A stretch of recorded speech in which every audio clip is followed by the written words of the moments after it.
Scan for Sovi, your AI bestie. I got your back. Calculating the proportion of romance fans in this survey is super quick if you follow these 3 simple steps. Let us dive into the math right now.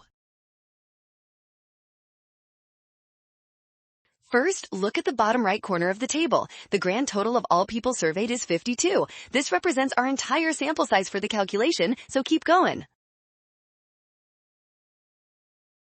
Next, find the row labeled Romance. Follow it to the far right column to find the total number of people who chose that genre, which is exactly 12. Boom, done.